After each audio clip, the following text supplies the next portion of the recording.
Well, let's continue our conversation on the jobs report and the market implications. Joining us now, John Tobin, Epoch Investment Partners Managing Director and Senior Equity Research Analyst. John, it's good to see you. So as we look at this good news is bad news kind of jobs day, I mean, is that just very simply how we should look at it here, that the Fed is going to be raising rates for the foreseeable future? I think that's right. I think, the market, it seems, in certainly the past few days, we've seen evidence of it. It's looking for some reason, something to latch onto to justify a rally. They're hoping for some evidence that the Fed's about to pivot. The Reserve Bank of Australia's move early in the week ignited that hope. And even though the Fed speakers all week long pushed back on that pretty hard, I think the evidence today is from the jobs report, the jobs market still remains strong and the Fed still has work to do.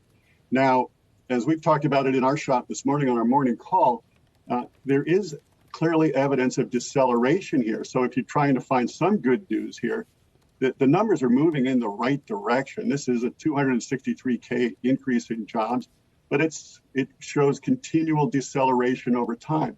Average hourly earnings are up, but again, evidence of deceleration. So I think the main takeaway is things are moving in the right direction, but the Fed still has a lot of work to do. Rates are still going higher. So, John, the other takeaway here, just looking at the market action in the early going, is for investors to fade any rallies.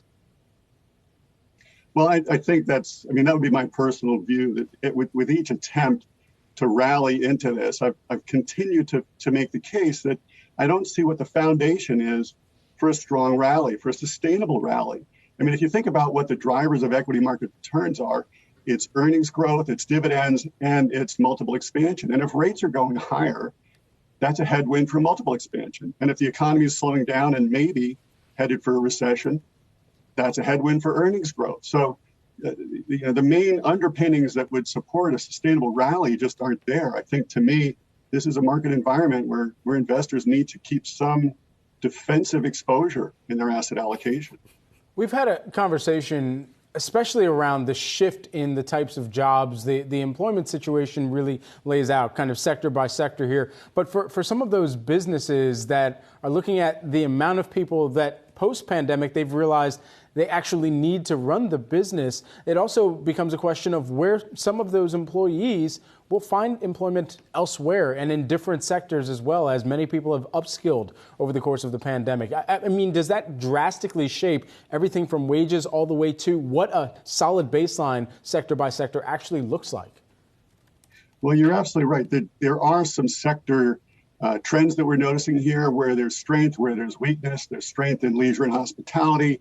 There's weakness in other sectors. There's weakness in energy. There's weakness in things related to building and construction, of course.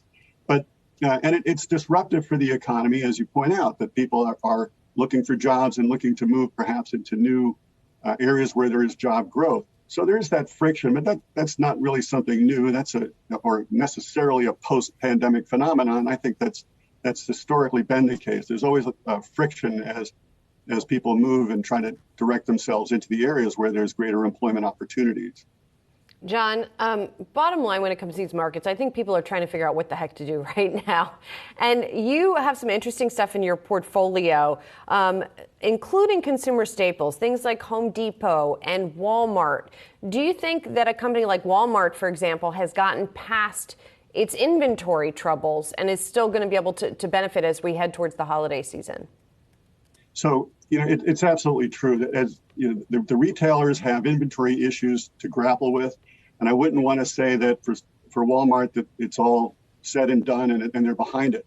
I think our view on Walmart is more of a basic fundamental view that this is a business that historically is resilient in economic downturns. And if we're looking at a slower economic environment and we're looking at the possibility of a recession and we think about where are we most likely to have the stocks and the companies that are most likely to hold up best in that environment, it is some of the defensive sectors, the traditional defensive sectors like staples, the Walmarts, healthcare, for example, utilities, another area where we have exposure. But at the same time, even some financials will hold up better. Regional banks, there will probably be some evidence of weakening loan demand and some pickup in credit quality issues. But we think that they're in a very strong position with good credit statistics today and with very strong capital positions today. So there are several defensive sectors that we have exposure to. We think these are sectors. It won't mean that they won't feel any pressure from a slowing economy, but rather that they will be more resilient in the face of a challenging market environment. Just trying to tie both inflation and employment together, because one of that is an input cost into the prices that consumers are having to pay as well.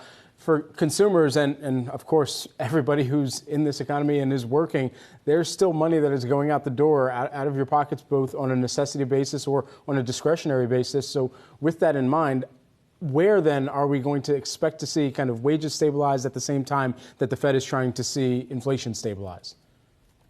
Well, the Fed is clearly trying to get inflation down and trying to get wage growth down. And what that really means, even though they don't like to say it so much out loud, is they need the unemployment rate to go up and they need jobs growth to slow pretty dramatically. But you're right, this implies pressure on the consumer. So there'll be pressure on the consumer in terms of weaker jobs growth. There'll be more people unemployed. There's more pressure on consumer pocketbooks because of inflationary pressures, what people are paying at the pump for gasoline, what they're paying for their energy bill when they get their Con Ed bill every month. So there's pressure on the consumer. This is all part of the narrative of an economy that is being forced to slow down by Fed policy.